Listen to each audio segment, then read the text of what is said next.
Hello, everyone. Good afternoon. Thanks a lot, everyone, for joining. I'll quickly start with the session without further delay. So clearly, design is the new management, and in-depth market research has shown that there's a significant demand for training in design strategy and innovation for both non-design and non-design professionals. And that's also one of the reasons why we had Mind Leaders Live, where we had speakers from across the globe coming in. So if you can see the map right now, we have speakers, we have had speakers and attendees from all across the globe who have been a part of this journey. So we have been building up on this for the last 90 days, where we had like 8,000 people visiting our websites and social media platforms, 300 plus registration for the Mind Leaders Live sessions, 7 inspiring sessions from design leaders from across the globe, 800 plus applications and people from 100 plus cities joining in. So yeah, that's an amazing response that we have had, and I would like to thank each and every one of you for being a part of this journey. And as Mr. Subrat Mohanty, who is the Group President of Manipal Education and Medical Group, has said, design is the fundamental element of planning and strategy for every business, and ultimately it is good design, be it in the product, the experience, or technology, that truly differentiates one organization from another today. Mind aims to offer programs that will power up a candidate's imagination and enable them to apply design to every aspect of their life to create impact. And Mind is an initiative of Manipal Global Education Services with postgraduate programs created by Spread Design and Innovation. And the Creative Leadership Program in Design Innovation is a 5.5 months program, which is like 22 weeks, and it starts in mid of July 2020. So we are very close to starting. And Manipal Innovation Design, which is Mind, is being launched by Manipal Education Services in partnership with Spread Design Innovation. And Manipal Global Education Services is a leader in education services, providing customized, flexible learning and assessment solutions powered by technology, innovation, and passion. Pioneers in the world-class education, the Manipal Group runs 3 universities in India, 5 international campuses, 80 countries represented by students, and 4 lakh active students from across the globe. So, and quick introduction about Spread would be, Spread Design Innovation is a global consultancy and transdisciplinary design practice, and it's with its headquarters in Bangalore in India and Brussels in Belgium. As a partner to global enterprises, institutions, policymakers, business, and startups, Spread helps shaping the future with deep knowledge and design sense. Spread has over 25 years of experience in designing national and global businesses and brands, transformational strategies for human-centric experiences using design as a strategy and tool to decode future shifts. So design, build, and spread is the framework that we use. So with this, quickly, we'll be moving on to Sonia's introduction. So for today's session, we have Sonia, who's a creative game changer. She's the creator of Global Open Innovation Project.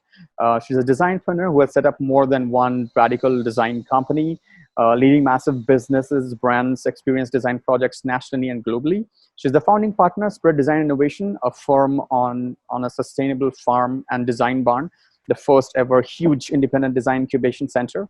And she's also a member of India Design Council and Creative Lead at Mind. So with this, I would like to hand the session over to Sonia. And in case, again, I'll repeat, in case you have any questions, put it in the Q&A segment so that we can pick it up towards the end of the session. Over to you, Sonia. Thank you, Shweta. That was pretty non-stop that you went for it. First of all, guys, congratulations, everyone, for reaching out across time and technology to connect with us. In this particular moment where the pandemic has really bringing forward this whole idea of singularity, where technology and we become one, and look at the way we're reaching out across anywhere and everywhere. We cannot be caught, like a deer in the headlights, that kind of a moment where you're caught and you don't know how to respond to what's going on. Which is why we felt that there is a need now to make, this entire creativity and leadership, design, innovation, creativity, entrepreneurship, all of that accessible, available in a certain format. So my first wish, before we start anything today, is for all of you, and I'm going to share something with you, is that, once again, can you see my screen? Not yet. Okay. I'm going to go back then. I'm going to share okay, fine. So I'm going to share my screen with you. My first wish for all of you today is that you develop Dragonfly eyes. You know why? Because then you have an acute sensitivity of what's going on in every moment. While we see tricolor dragonflies, so you can see that hybrid creature over there, dragonflies see in ultra multicolor. They also see 360 degrees because each of their eyes has some 30,000 facets. You know how that helps? The way that helps is that they can respond like this to anything that's going on anywhere in the environment. That's why you can't really catch dragonflies. So the more sensitive we are, the more acutely sensitive we are of what's going on, not just sensitive, the more we can respond. What happens is while technology sort of makes the whole world accessible to us, it also becomes a place where we become consumers, not so much creators. We become followers, not so much leaders. It's time to change some of that. So if from today all you remember is that you must have dragonfly eyes, you must be sensitive, you must be aware of what's going on. If you make that the first thing and the first wish I have for you, I'll be very happy. Let me tell you a story. If you don't know how important, if you don't recognize the importance of this and why this is important, this is in Simla, this is a hill station where the British were there in India, and they built this beautiful hospital. Now, this was not meant to be a hospital. There's only one road leading up to this hospital, and this entire place is made of wood. And you know what happened? Every year, one building burns down in Simla. Okay, so one year when it was snowing, the hospital caught fire. So the people from the hospital called up the commanding officer and said, you know, the hospital is on fire. We don't know what to do. So the commanding officer came rushing there and said the first thing that the commanding officer expected was that the connections between all the buildings be broken down. The next thing was taking all the gas cylinders and other inflammable items and pushing them off the cliff because otherwise they would block the way. Taking all the patients out and putting them on the road outside. And all of this without having the time and the possibility of consulting superiors. Now, this commanding officer is not somebody who was prepared for this. This commanding officer was my mother. She was one of the first few women major generals in the world. And she took this call without really consulting anyone. You can see on this side, that's her, and there is the hospital. It's all burned down. But what she managed to do was, not a single life was lost. And this was a lady who was caught up with the charisma of the army and therefore wanted to join the army. It wasn't something she particularly really wanted to go out and fight or any of that. But her creativity came to the fore and she had to take these decisions and react fast. She knew there would be loss to property, but there was no loss to life. And that was what was most important. There was nothing left. And then obviously her superiors, especially because she was a woman, asked a lot of questions, but finally she got a promotion for it and many, many awards subsequently. In that moment, today we're in a position where literally our world is on fire. I don't think we've had such a moment in history. In such a moment in history, are you prepared? Have we had enough practice? Do we know how to respond? Do our leaders know how to respond? Everybody is a little bit lost. So let's talk about what happens. What can we do? How can we learn to respond? How can we learn to respond creatively? So I'd say here that what we need to think about is the fact that we can use design which can be a natural adaptive sense for us, because design is about making things. And when we talk about sense, it's about shaping meaning for tomorrow. So there's a lot in the process of design. It's about, yes, of course, you can be an interaction designer, you can be a product designer, you can be designing campaigns, you can be a technologist. But when you're making things, do you have the language of the other? Do you have an understanding of what's going on in the world? The patterns, do you read patterns? Do you understand? Are you able to connect the dots and recognize the complexity of things and how you must respond to them? So what design can help you do when you combine the making of things and the human side of it. Being more humanness means that you even take in plants, animals, the planet. You're able to have that larger context and then be able to make things in that context. So actually design and design principles and methods are nothing but a simple feel, think, do approach. But yes, I'd say we need to go beyond, a little bit beyond design thinking, because if you don't feel, the answers don't come that easily. And today you cannot really break it down into a 5-step process. It's the way you are. Design is not something that you do, it's something that you need to be. It needs to be the way you think, it needs to be the way you feel, it needs to be the way you do. And it's got to be more about your cognitive processes, about your creative response to complexity. We are actually at our best when we are challenged as human beings. We are at our brains are the healthiest. These are the alpha, beta, gamma, delta rays. They're the healthiest when we are challenged, when we are responding, not when we are chilling and watching Netflix. We are actually much, much better when we have something to respond to in the whole day. So in the day of an entrepreneur, of a designer, of an innovator, this is what their day looks like. It's not a flat line. It's constantly there's a challenge. And in every moment, you will find that there's a high moment where you feel you've arrived at something, and then there's a low. Because you're creating the future. It doesn't exist. Nobody's seen it.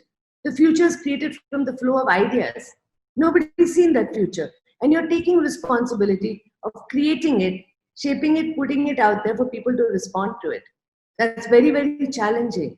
So there's always a low. We need to get used to it. It's a bit like a sports person. One is to step back and say, I won't play. Another is to come forward. And entrepreneurs call it taking risks. In design, we call it, creators call it experimenting. In design, you can call it prototyping. You have to do that. You're all the time, it's about being able to see things in a new light and show things in a new light. It's about creating what happens now. How do we respond and react in the now? What happens after and what happens finally later? It's that big picture of the later, and it's the picture of the now, which you can't ignore. So fundamentally, design and the methods used allow you to respond creatively to challenges. So I want to share with you a framework that we use in our work, and we believe that it does start from a place of authentic intent. I'm sure every language in the world has a word for this intent. In my language, we say niyat. It's a very profound word, and that intent, how do you get that intent? If you don't immerse, in our own culture, we know the story of Gandhiji, who from a lawyer decided to wear the clothes of the common man and live like the common man to be able to feel, what makes them feel about certain things. You need to be able to frame things differently. You need to be able to look at a problem and see, but where's the opportunity here? How can this become an opportunity? So to be able to see things in the right frame. So some of this, when you do, your intent gets sharpened. Now you know what is it that you want to change. So as a change maker, as a path breaker, as a visionary, as a leader, as anyone, if you don't immerse and you don't feel, you're jumping to conclusions and you're acting in some way, and you may not be able to take people along because you may be all wrong about the problem you're trying to solve. So once you frame things, only then should you start ideating. And most people say, oh, I have an idea. But oh, I have an idea, go back, let's feel, let's know whether whether this idea is even worth taking forward. And how do you have that, oh, I know I have an idea moment? The thinking comes from a place of being able to connect the dots of what's going on, which you've already absorbed in the immersion stage, where you empathize with people, you've understood the environment, you've sensed what's going on.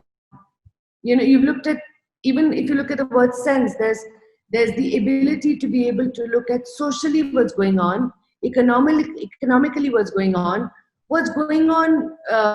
with the natural facet of things, naturally what's going on. There's climate change. What does that mean? What is the significance of that? And what are the systems and what are the environments that are being shaped and reshaped? So those are the 5 things. The sense is those 5 things you need to be able to immerse and fully understand. And then, of course, you think and you come up with an idea, and that idea should be worth taking forward in the present moment. Otherwise, it's not going to be valid. Once you have an idea, then you look at how can you create the shape, the scenario of the future, and that people will want to come along with you. Once you've done that, then you start making it all possible, testing it, iterating again and again. In the digital age, if you have an idea that you're taking forward, if there's something you want to change, you are going to have to continuously iterate. This program that we're going to talk about later, we've really put it all out. We've been developing it for a while. We've put it all out in the last 90 days. We went from thinking of a campus and we said, no, we've got this beautiful space, which is the Design Barn, which is where Shweta and I are today. And we will just sort of bring you here if need be, or we will beam out from here, and we will put it out there. So we've sort of made this whole program. So like that, you need to make something, you need to iterate to be able to communicate and put it out there in the digital age. And finally, you share a really big dream. Our big dream in this program, for instance, is that all of you can realize your full potential, the two possibilities that are within you, which is to be creative and to lead. And everyone can do that. So fundamentally, when you do all of this, you really are in the stage of continuously creatively acting in some way or the other.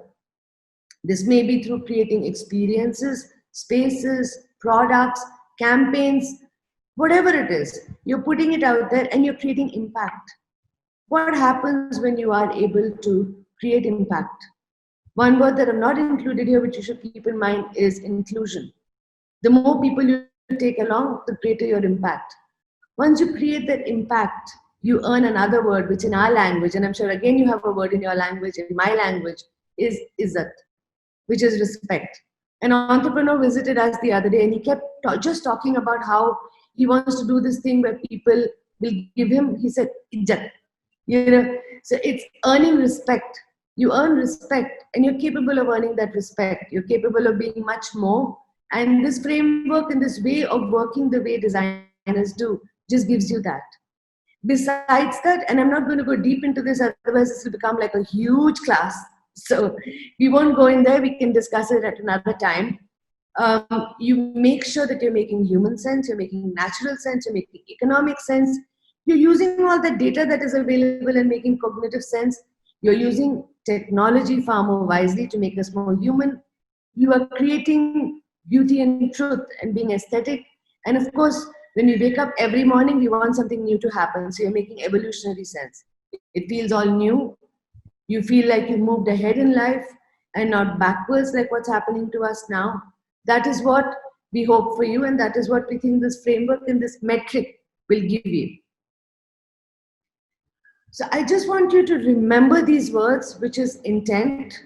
We talked about it already. Immersion.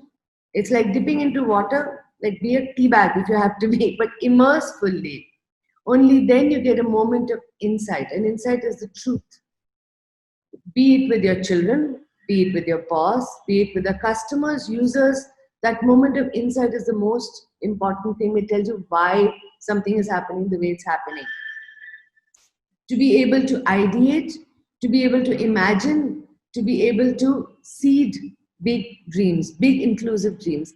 Let me tell you about a dream that I had and what was the outcome of that. So somewhere along in my practice, I felt that, we've been told that design starts from people's needs. And I felt somewhere in my bones that maybe was not the right answer, and many books have been written on design and we always talk about needs. But I thought maybe we need to rethink this, because as a practitioner, somebody who, I've been involved in designing millions and millions of square feet of retail, educational institutions, and fairly large impactful projects. I have a responsibility. And each one of us have that responsibility of being able to answer, where does our work start from? So for me, I wanted to ask, where does design start from? And when the answer came to me, I needed to test it, prototype it. I felt that design, when it starts from people's needs, and we think of an exclusive few, we actually make sort of products smaller, and needs are endless, whereas dreams open up infinite possibilities within us. So I felt that what if design started from from making people's dreams larger? So just that thought, and then I found a collaborator, a professor in Parsons School of Design. So you see on this map here, we collaborated across Bangalore and New York, and we created a system to actually sort of capture thousands and thousands and thousands of dreams. We sent students on journeys across Brazil, India, and China. You can see 50,000 kilometers. This was all done in really a very short time, capturing dreams. Students chose to go interview people. The first thing they said when they were back is, "We are back, but we are not the same." You know, what it does to you to be able to think big, to be able to think impact, is it changes you. Everybody who was part of this got changed. We built a network of 10,000 people. We didn't need money to do this. We needed human will. And human will and human imagination is more powerful than anything in this world. So these are the kinds of people who were involved. And this was where a dream of actually looking at creating impact, defining for ourselves where design starts from, that it starts from dreams and what you can do individually. If you know how, I'm a graphic designer by training. I'm also a filmmaker by training. But over time, I made myself into a systems thinker, somebody who thinks of entire systems and creates them single-handedly. When you do that, you're not afraid, because even if you create a system and it fails, you know, and of course I learned how to be bold from my mother. That's a different topic altogether.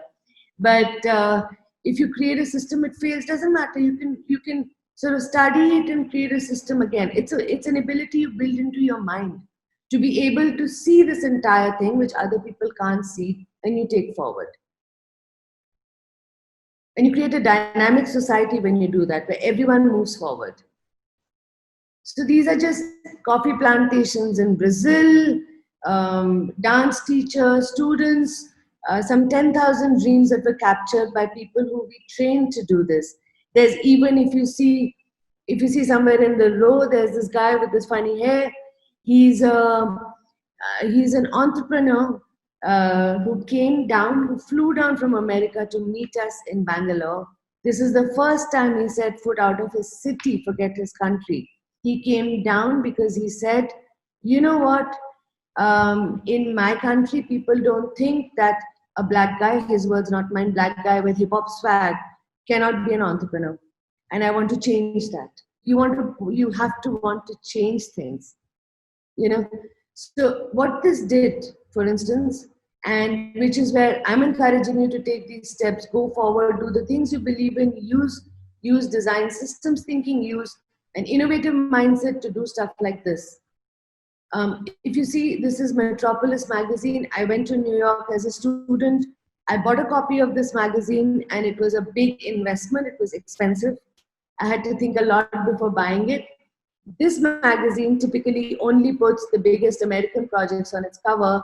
In 2013, it recognized Dream in my project as a game changer. And it recognized me and my team, all of us who were part of this project, as game changers. From there, there's no going back.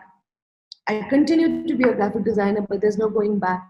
As a creative leader, there's no going back. You're only encouraged and spurred on to do bigger and bigger things. The project as well was featured in this book, Creative Intelligence, by Bruce Nussbaum. He's the same guy who put IDEO and design thinking on the cover of Business Week magazine. He was fascinated by the project.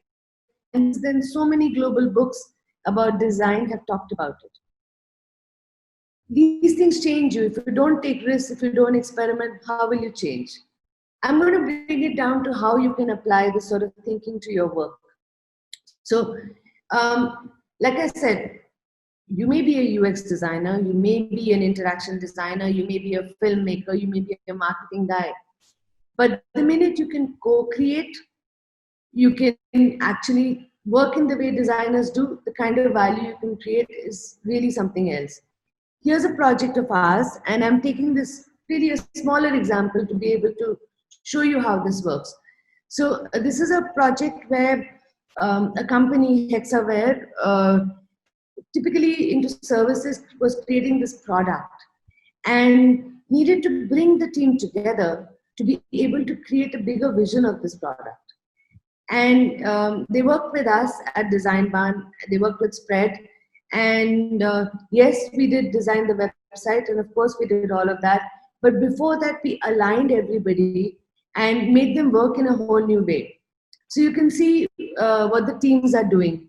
They're building personas, they're looking at user journeys, they're learning to empathize, not just thinking product and technology, but thinking about people, looking at new models of thinking, co-creating, not working in silos. They are sketching, they're getting liberated mentally and with their hands, they're building prototypes, they're making up stories, they're thinking of a very humanized bot. All of this is what, as creative leaders, as designers, innovators, facilitators, as catalysts, you do. Some work you do with your own hands, but you create far larger meaning when you get a bunch of people together and you add value to their work. So there's the craft side of things, and then there's the strategy side of things, which are both equally important. So you see, together, what design allows you to do is you open up new possibility. We opened up whole new possibilities. And I'll show you, there is this what if film that we created besides the website, which they said, but everyone's so excited about this product. So I'm just going to share that with you. That's the product demo.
You build a big shared dream along with a lot of people, and you already sort of put out what the impact of that could be.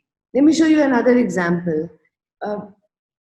Right now, everything is changing, and you need to think about how it's changing and how you might respond to it. How does learning change in this context? This is an example from our work where we, besides building a brand, we designed an entire museum where the challenge was that given today, you think you can Google everything, you can see everything online. Why would students actually go to a physical museum? So we wanted to make it magical. So we wanted to design the experience of the students. This is not architecture. This is not so much graphics. This is more about the human experience. We thought about the human experience and how we could reimagine the entire learning experience, giving students a reason to come back again and again. We integrated technology, architecture, great graphics, all of that to create a space that we call Vida. Vida, which means discovery in Sanskrit. Let me show you some glimpses of it. So this ability to be able to see into the future, and created is what we are talking about today.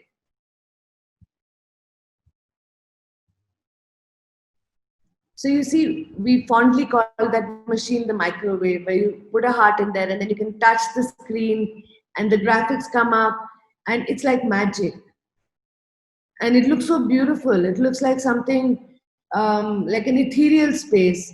There is none of the smell and the look of an anatomy pathology museum. You bring the whole idea alive and people want to visit it. Now, to be able to do this, you cannot work in silos. The technologists have to work along with the experienced designers and the architects. And this needs a whole new level of collaboration, a whole new level of integration of the experience, and it needs a transdisciplinary team. And then when we talk about social change, another space, and another ability that applying design and having design sense gives you is the ability to create a movement. This is an engagement we had for about a year with the Karnataka Agriculture Department and the minister himself, where as a creative leader and a very ethical creative leader, he had actually advised the subsistence farmers who are at the lowest level in agriculture to actually grow millets, just so that they were able to survive. And they grew millets. Why? Because millets are climate smart, they're naturally organic, it's just a grass. Before we were agriculturists, we were actually foragers. So it's our natural food. Agriculture was our first industrialization and changed the way we eat. But millets were that. So it's very valuable to us. But the reason why he had done that was because Karnataka has the highest rate of farmer suicides. And we did not have a lot of resource, but we knew we had to make change happen. So as collaborators, we had to pull every trick out of the hat to be able to create a movement. And we created this movement, which was just let's millet. It created a fear of missing out. People felt that if I'm not part of this, I'm missing something. So yes, it needed writing skills, creative skills. So we created this movement, and it needed the entire department to actually become catalysts, to think like this. It's not enough to be just supporting the farmers. You need to be able to think forward as visionaries, as game changers, as path breakers. So this applies to everyone. If you need to create a movement, there is certain things you'll have to seed and harvest and grow and keep growing this. So this is what we did, and I'm going to share a film with you about it. And this is the opportunity you have to actually go and make tangible social change happen. Year after year of drought, farmer desperation. Karnataka has not traditionally been seen as a state with a large number of farmer suicides. There were 182 farmer suicides in July alone. Krishna Bairagowda, Minister for Agriculture, Government of Karnataka, proposed a radical solution. Grow millets, as millets are climate smart. Turn to organics. Organic produce has higher value realization. A fresh argument and awareness had to be created to spread a movement. Let's millet, go organic. One bold step for an idea that's good for the farmer, good for the planet, and good for us. Then, an even bolder idea, turning the focus from superfoods to next-gen smart foods. The world of organics and millets received a unique welcome with a millet and organic bouquet from more than 100 millet heroes. The idea spread through the Heroes Network and through roadshows nationally and globally. Repetition over social networks grew audiences and engagement for the most inclusive global confluence, celebration, and catalyst, creating business and conscious consumption opportunities and massive impact. A unique event converging farmers, industries, influencers, consumers, and countries. A smarter way forward for a complex problem with a simple message. Let's millet, go organic. Let's embrace next-gen smart food.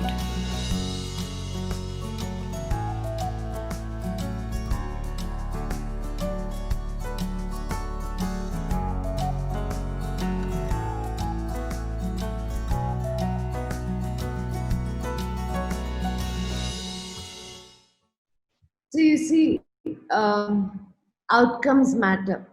That's all that matters. It doesn't matter what is the process, which matters, which does matter, but ultimately, what is it that you manage to do? And what is the change you manage to make?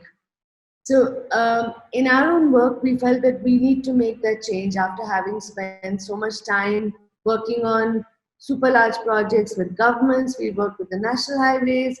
I've been involved in designing the metro stations in Rio. I've been involved in launching something like Dreamin. And as Spread, we felt that we need to make an impact and do something which maybe somebody else has not done, which is to create a space that says, when you look at it, that it says that, design is about being inclusive, it's about doing big things, it's about doing them frugally. It's not about fancy. If somebody's told you design is about fancy things, they're telling you something wrong. But in emerging economies, in today's scenario, we are not talking about making fancy things. We're talking about making tangible change positively. And design is about that. So we actually created this space that we are speaking to you out of. And we decided to collaborate with as many people to be able to sort of have many more creative leaders out there, many more people who can use the same method to go really fast from intent to impact. Let me show you a film about it and then we'll talk about the program.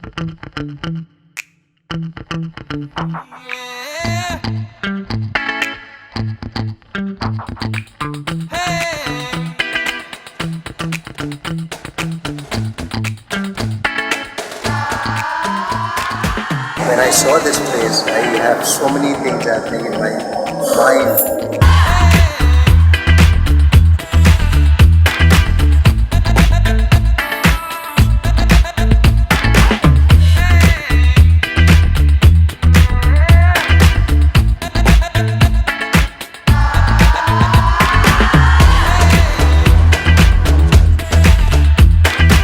Well, I'm here at the Design Barn in Bengaluru, a great hall which houses in fact a lot of media events and activities. It's an absolute pleasure to be here.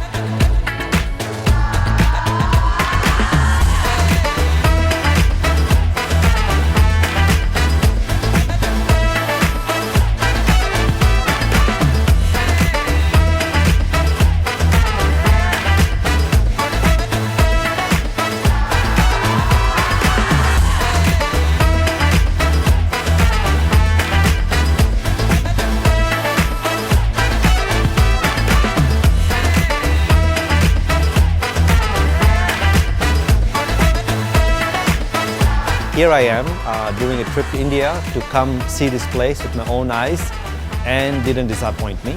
It's fabulous, it's an incredible place, it's super inspiring, and I'm hoping that this place will help launch a design revolution in India but also worldwide.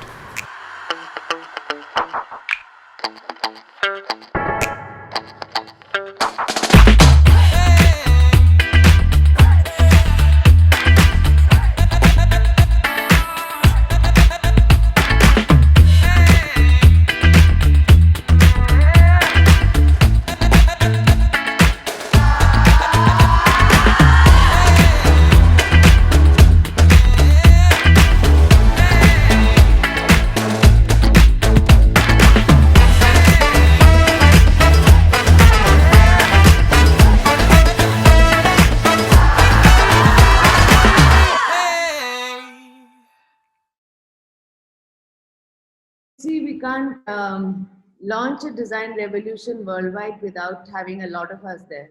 That's where you come in, right? We think that beyond talent, and we've sort of taught a lot of people, right from engineers in Honeywell to marketing people in Raymond's or learning leaders across organizations. You get the drift. Basically, we've been doing a lot of work and we felt that it was time to collaborate and with a long-time partner, which is Manipal, who we have deep respect for, and actually create a program unlike any other, where we bring together this entire knowledge that we have and the knowledge that our network has. We have a very powerful network, bring it all together and create a program, especially in this time, to be, to empower people to actually be change makers. So I will quickly dive into mine. As you can see, the logo is inspired from a rubber band, and everything you see we will do will be about stretching your mind. So the rubber band is going to be a continuous metaphor in our work. What the program does, and I'll just touch upon it, is if you can see, these are some of the topics that you flow through. And the way we're going to go about it is that first we stretch your thinking with new ideas and concepts. You flow through an entire project from problem to outcome. We've been talking to industry and we have some totally amazing projects to work on. And then we expand your mind with emerging design and innovation concepts. We've also, all of this is live studio. All of this is synchronous. We work with you. You can see all of us here.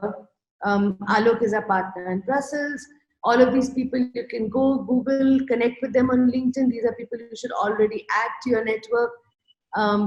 We have a completely outstanding industry and academic council, folks from Bangalore International Airport, Accenture, our friends from Microsoft, Sonal, who you met last week, Yukaicha, who's literally written the book on gamification, Emma, who travels the world to work with the best design people to be able to write about them and has written books about this, Kaleem, who's in Parsons now and is a great advisor and a great human being and a mentor to know.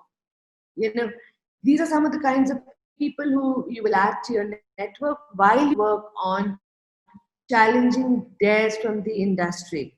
Some of the dares are about reimagining the future of flying, reimagining the work from home or work from anywhere behavior, designing a human system. This is beautiful, of delivering a parcel from one place to another by just using a human system. So really, really interesting stuff that is going to happen within the program. And I know I worked very hard with my team to make this so comprehensive for you. Along with that, what we're doing is you will get a lot of frameworks. Like you saw Design Sense, that's a framework. So you will get frameworks which you can use anywhere in any challenge. And you get this book to keep with you lifelong that you can use. You get creative tools that you can work on. And you get certification from Manipal. Like we said, we respect them. And that's why we're working together. So this is just some stuff about the program. Maybe we need to take a little breather here and find out what your questions are. Shweta, do you want to dive into what people are thinking, asking? Should we give them time to reflect on all that we've spoken about and ask us? Yeah, so there are two things that I would like to, we do have two questions already, and I would like to request everyone to kind of take a, I know there's a lot of information in one session, and if you want to take a breather and think about any of the things that you would like to and put in a question, please use the Q&A segment to ask questions. We have two questions already, which we'll be taking up, but meanwhile, request other to put in the questions on the chat. Sorry, not chat, but Q&A. So there are three questions, Sonia. One is about it says, can you explain the flow and how it works? And this came in while you were talking about the framework. So this is probably by the framework. Since it's anonymous, I don't know who posted it. But the question is, can you explain the flow of how it works? And it's probably about the first framework that we have also posted on LinkedIn through your account. Yeah. So when you're talking about the flow of the Design Sense framework, I'm imagining. Yes. If you're talking about the flow of the Design Sense framework, it's a very interesting question you asked, because design is about abductive thinking and deductive thinking, and it's about opening up and collecting a lot of ideas and then closing again. So in every part of it, you will go through. You will first be a researcher, then you'll be an ideator, then you'll be somebody who's creating a scenario. So at each stage you will open up, and you will actually close again. You will come to a certain idea in a certain space, and you'll be guided across it. So you'll use that framework, and you will actually work through a project or an industry there, where you are actually going from, I have a problem, it's fuzzy, let me define it more clearly, let me immerse for that. So you come out with your own brief for the problem. Then you start to actually now ideate around it. When you're ideating, you think of what's going to be done now and what's the long-term view of it. So you'll actually create a scenario and be able to illustrate that and explain it. And you can apply it to any kind of dare, challenge, project. It's basically project-oriented thinking, where you are looking at not so much what you did, but what was the outcome of what you did? What was the impact of what you did? I hope that answers your question. Yeah, and we have another question from Anonymous, but then we have in the chat, Sanjay is trying to ask, how do you recognize a problem which is worth to be solved? Like, pretty interesting. I think it's a great question. Well, every problem is worth solving.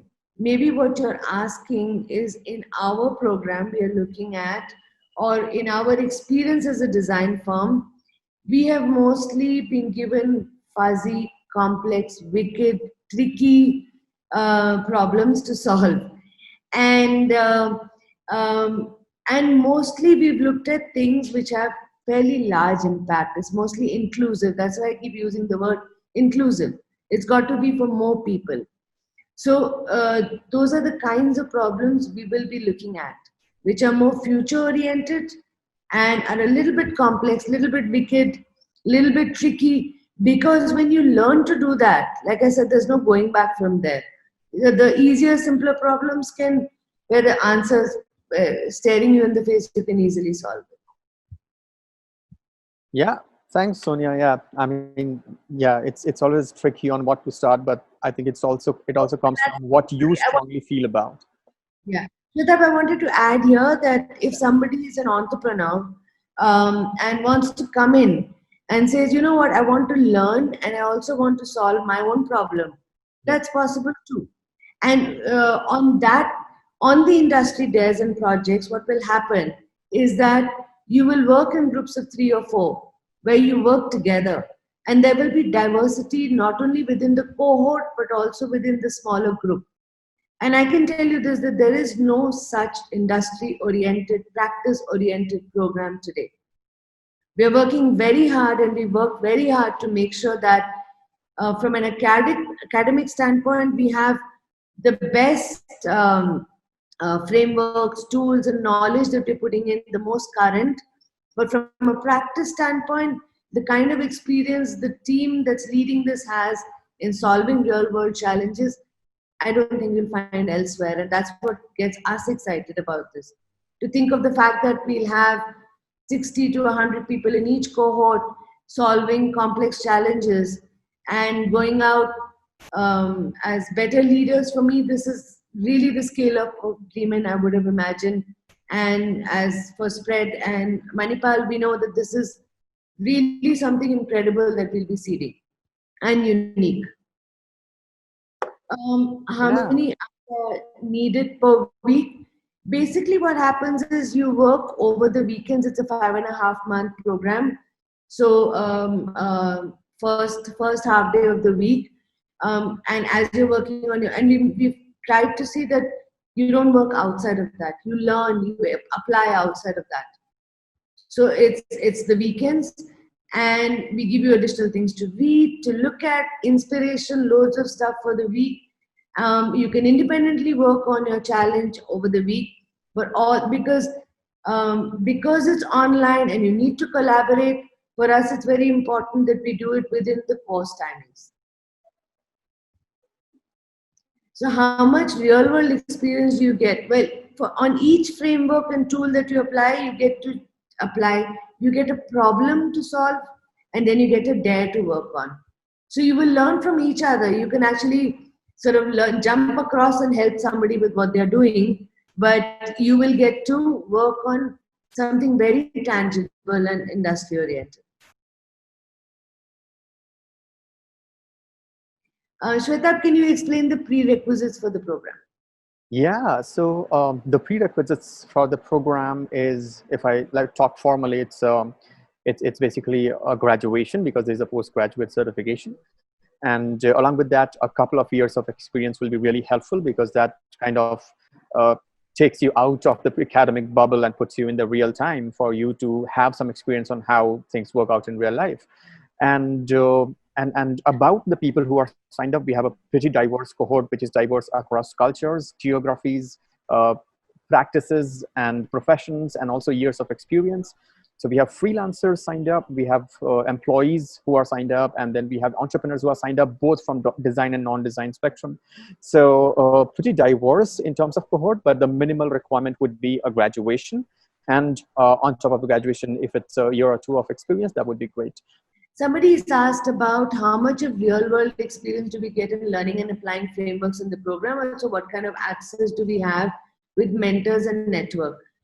So I think most people really care about access to mentors and network, and usually that comes in the end.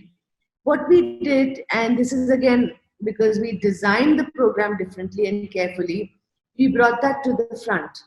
When you work on an industry there, you have direct access to that very powerful leader in our network. You can see on this slide, you have Avnish Sabharwal, Satyaki Raghunath. I know these people personally. I know how incredible they are. So you're solving their problem or their challenge. When you do that, you're tapping into their mind and they are getting a glimpse into your mind. So it's really not so much about being mentored. And from there, of course, there's a relationship that develops. I really do believe that you start working together and the rest happens after that. You get to know each other and you become friends later. So that's why we brought that to the front, that you start working together, you start working with these people. Besides that, all the people you see here and more are actually going to do what we've been doing as Mind Leaders Live have been open sessions, they'll be closed sessions. So much like we are interacting now, this is because we have larger numbers, it's a webinar. But then that will be like a Zoom session where you get to interact with them over 90 minutes. So each of these people you will interact directly with wherever in the world they are for those 90 minutes where you're there, they are there, and they are sharing their cases from the front lines of industry. They're talking about the latest academic practices, and you're engaging with them as a class. So that's why you interact all together. When you're solving the challenge, you interact more directly. Yeah, so we have a very interesting question from Sri Krishna, who says, can I bring in an early idea I have, learn and collaborate with the mentors and the cohort? Also, what are the possibilities after doing the program within? So the answer to the first one, Sri Krishna, is yes. And I think Sonia also mentioned it earlier in the session. If you have the only condition is that should be a real project, because we want whatever work that we do here during the program to convert into something that is a tangible success story and not like a dummy academic project. So yes, and it depends on the kind of collaborations that you build after, because you see that we have huge network here, and the design spectrum that we have here is pretty diverse. So we are not stuck to disciplines. Like if you see the video that Sonia played in the Design Barn, we have people from animation, motion graphics, visual design, product design. We have transportation, fashion, textile, lifestyle accessory design, space design, interior design, architecture, exhibition design. So we are pretty diverse that way in the kind of design spectrum that we have. And you are most welcome. And something that you definitely get is a huge diverse cohort of designers, people from different disciplines who have developed into designers and evolved into designers. And the collaborations that we built is, I think it's too early for us to say what kind of collaboration that you get built. Maybe some company invites you to their incubator. Maybe you are able to find the co-founders. So that's very great. But then there's a great platform for you to start a project of your own, and you're most welcome to do that. Sonia, your comments in case you would like to add something. No, that's fine. I wanted to answer Anita's question. Anita, don't be caught up. The question is, how much effective will it be to use design thinking in solving social problems? Don't be so, and difference between design thinking and human-centered thinking. Don't be so much caught up with words. What happens is, if you're practicing design thinking, and it depends on where your emphasis is. Design thinking, you think that it's about, design thinking has a limitation. It doesn't take in the human-centered thinking up front. So therefore, they have to add this whole idea of human-centered design thinking, where you empathize with people consciously. But don't be so much caught up with words. I would just say that, immersion is very difficult, very difficult, and yet very important. So it's not just human-centered thinking. I have a problem with that. The problem is, well, somewhere we lose our humanness and we're too caught up with what we want as human beings and not so much what's good for the planet and the larger good. We don't think circular economy. We don't think about some of those issues, which is not sustainable. So fundamentally, look at how you can make tangible impact as a creative leader, as an innovator, as a disruptor, where you're not disrupting for the sake of it. You're actually creating a better future for everyone. Think about Gandhiji and how, with a fistful of salt, he managed to change, the destiny of an entire country and the planet while he was going about it, just with a handful of salt. So it's about creating change. It's about creating tangible change. I hope that's useful. Yeah, Sonia, there's a question by Shalini which says, and I think this is a common concern among many of the people that have spoken to me and are also on the session. Will this online program be as effective as it will be on site in the campus? So maybe you can answer that and I can add on. Well, the attempt is that.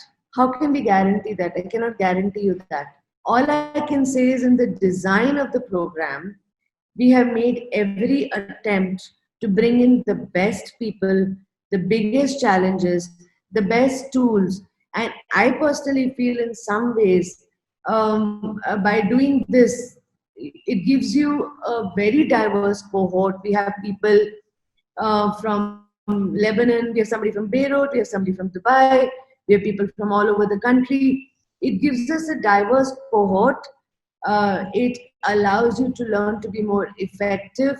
Most of us, I feel, we are as effective offline as we are online. So we designed it to be effective online, is all I can tell you with great confidence. Also, I would just like to add that over the last few months, we have, especially in the IT space, we have had the realization, especially with huge organizations with their online, with their employee base going online, is that somehow the output is almost the same with the work from home culture. And there are organizations which are actually planning to move people from their offices to a work from home setup, because it's a huge saver for them as well.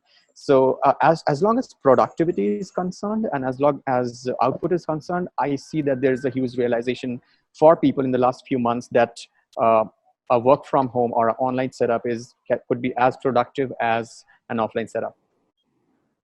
I want to answer Samrat's question, which I think is a very good question. And maybe I should have already talked about it in my presentation, but in the interest of time, I didn't. Samrat is asking, is it possible for a left-brain person to dream and apply solution in the real-world scenario, because the imaginative person may not be as strong as a calculative person? What I mean is, how can a person who is strong in imagination, intent and feeling and storytelling align with tool-based thinking, new age tech and calculative thinking? This is in context of the intent slide you shared. Thank you, Samrat. Really nice question. I would say, look at the design sense framework. Okay. Look at the idea of the Surya Namaskar. Okay. I'm a big fan of that particular exercise. And I think what it does is it's just a framework. First of all, what I like about design, is that it's an integrative discipline. It's about rigor, discipline at one level. It's about creativity and imagination and infinitely thinking and thinking big picture. It's about detail and it's about the big picture. So that's what I love about design, and that is what over time you get better and better at doing. So you have to be an integrative thinker. You have to be as much thinking out of the box as you're thinking within the box and thinking about all the nooks and crannies and the details in the box. So tools are nothing but frameworks. It's the framework that gets you better and better.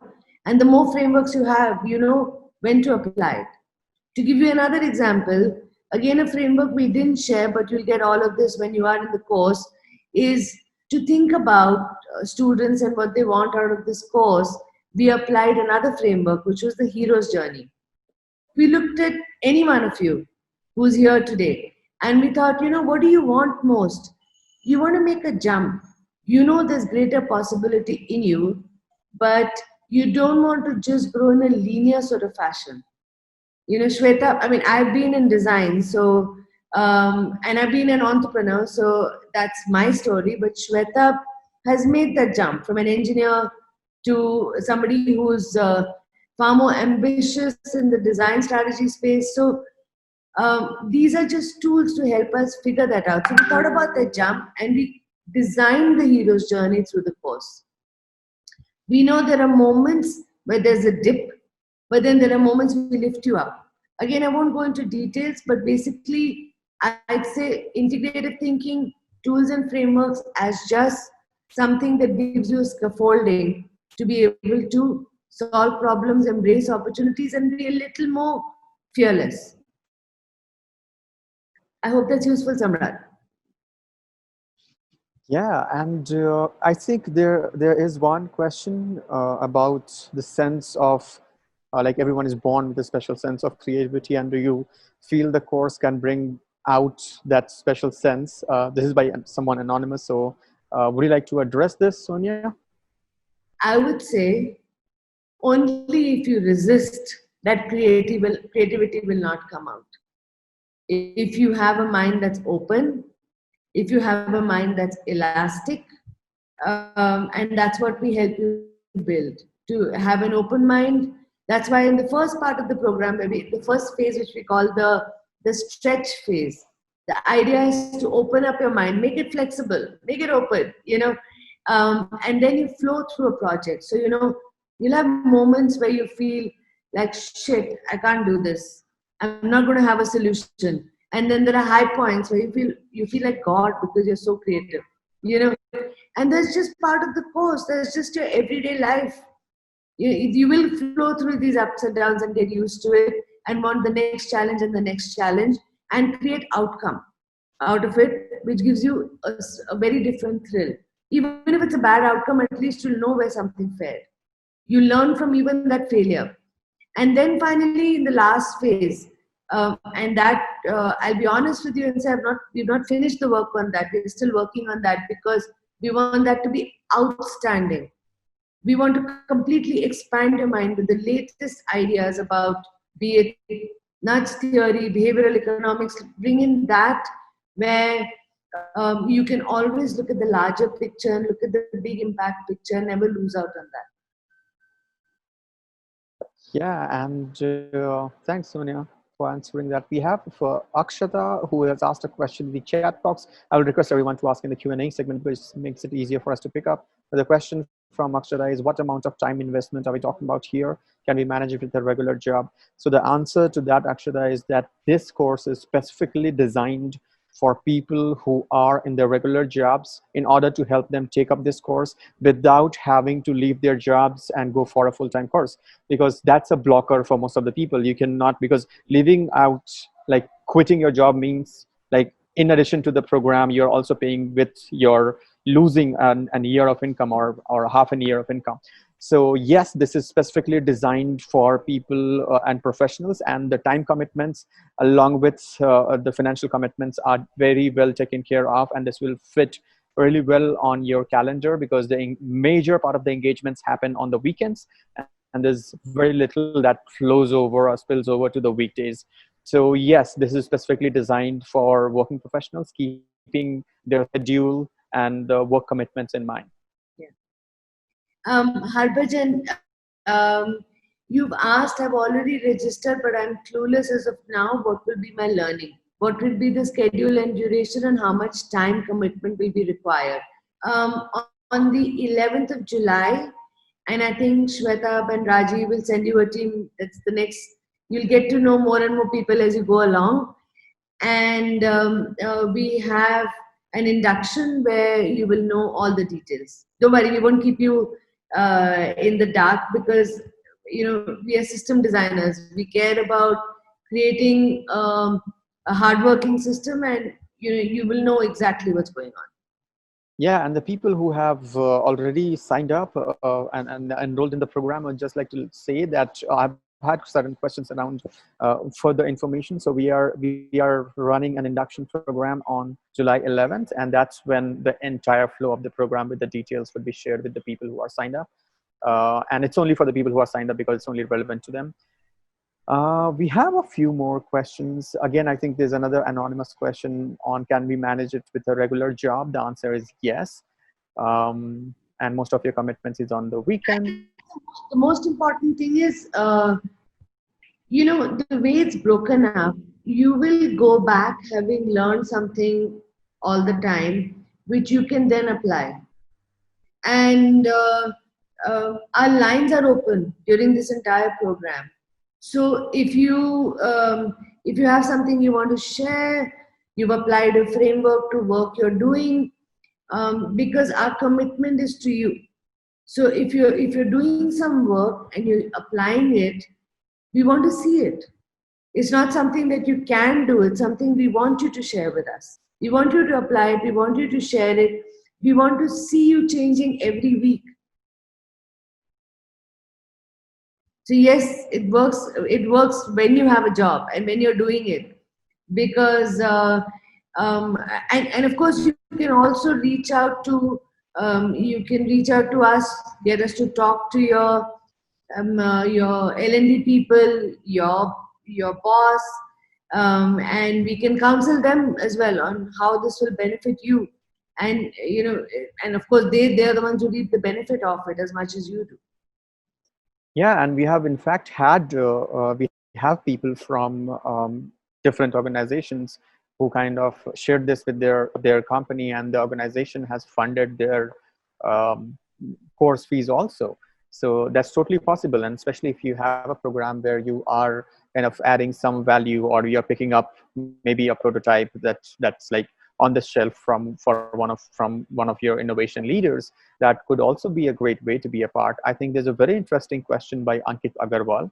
I think the question is around, it's a huge one, so I'll just shorten it. The question is about someone having an idea and bringing it to the platform to ensure that they get the support of the mentorship and the program that we have. So Ankit, the answer to your question is that this is also a design incubator. And what you're looking forward to also is very close to incubation. As far as what I understand from the question, in case you have anything else, you can just put it out in the chat box. But then the answer is yes, you can definitely come in with an idea. What you get from here is there will be more people who will be working on that idea, and obviously from a diverse background. One of the challenges for the people who are working out there is their network is of, like, if I'm an engineer, I know 4 more engineers, but if I am designing a prototype, I'll probably need someone who understands business, someone who understands legality, someone who understands something that I do not. And that's a challenge. So that is something that you definitely get from here, which is like a multidisciplinary team. And on top of that, you do get mentorship. You do get the toolkits, the frameworks, the blueprints, the methods, the practices that we use throughout the program. The right kind of mentors as you grow. And that's why you will not see the mentors fixated right now, because we never know what will you kind of, will you come up with a product? Will you come up with a service? Do you come with a process innovation in the prototype phase? And that's when we pull in the right mentors from the huge network that we have. And you should go and look at the Design Barn and the Design Open articles on the website to see the kind of network that we have. So yes, and I would like request everyone, just like you see on the screen, there's a segment that says take on the dare, and these are the dares that are proposed by different design leaders and different organizations out there. But if you think that you can bring one and would like to make it a part of this series of dares that we have, you're most welcome. And we would in fact be like very happy to have something coming from you, because definitely when it comes from you, it's something that you are like really passionate about, and you would like to, because the idea is not just to halt these dares and these projects with this program, but to build success stories and then have it running even after the program is done. So that's the idea. Ankit's question, I wanted to respond a little bit to. It looks like you're looking also for a place that this happens. So I was curious to know where you're based, because the Design Barn is here in Bangalore. And if you are looking for resources and if you're looking for a space, as it is for everybody who we are talking to today, the Design Barn becomes a place they can access beyond the course. At least for the duration of the course, you have access to it. You can actually come across, you can meet people, you can be connected to all the other activities that are happening here as well. I just wanted to complete that because he's asking about resources beyond the course as well. Yeah, and I think we have a question by Shalini also, which was about resources. And Shalini, I think another question that you have is, can we complete the course at our pace? So I think the question, the answer to that would be no, because this is like an online studio session facilitated by live mentors, and this is not something like a pre-recorded video course. I'm interested in understanding that question. Okay. So are you saying that you want to do it faster? Are you saying you want to do it slower? Because we are not signing up thousands of people. It's not an online course. That's not how we want to approach it. It's a cohort, and each individual matters. So this is something we can discuss offline separately, because this differs from person to person. So the idea is not that this is a set of steps that you need to go through.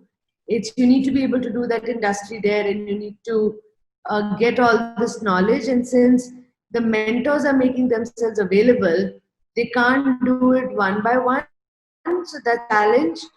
But if there's a portion you'll miss or something like that, this is something we need to discuss offline. But yes, as Shwetab said, it is a live online kind of program. So therefore, it's a tricky question that you're asking.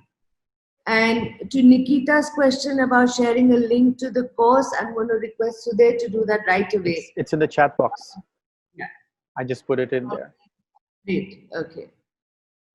Yeah, and Shalini, you have another question. If we miss any session, how will we learn that? So we definitely have recorded versions, and you can go back and refer to the recording. But the only I think drawback there is that you won't be able to kind of halt the speaker and ask questions, and you have to like get in touch with them later on over emails. Yeah. So yeah. What we'll also do is we'll leave you my email ID and Shwetab's email ID, so that if there's anything beyond this that comes to your mind, you can just reach out to us, and we'll answer it anytime. It's not a problem. Sure. So I think there's another one, another question coming in from. It's in the chat box. I'm still trying to. So Ankit, we have a question. Accept course. Is there any facility and sponsorship of the idea? Is sound interesting. We're not getting the question here, Ankit. Maybe you can be a little more specific and put it in the Q&A segment. Sonia, do you see any questions that we have missed in the Q&A? Because I think most of them are addressed now. Most of the questions. If there's anything left, please tell us. And like I said, you can reach out to us. And I think we can round up for now. And somebody asked, as a leader, Adarsh, we didn't answer your question, I think. We said, as a leader, how do you manage to encourage people and organizations to make tangible impact?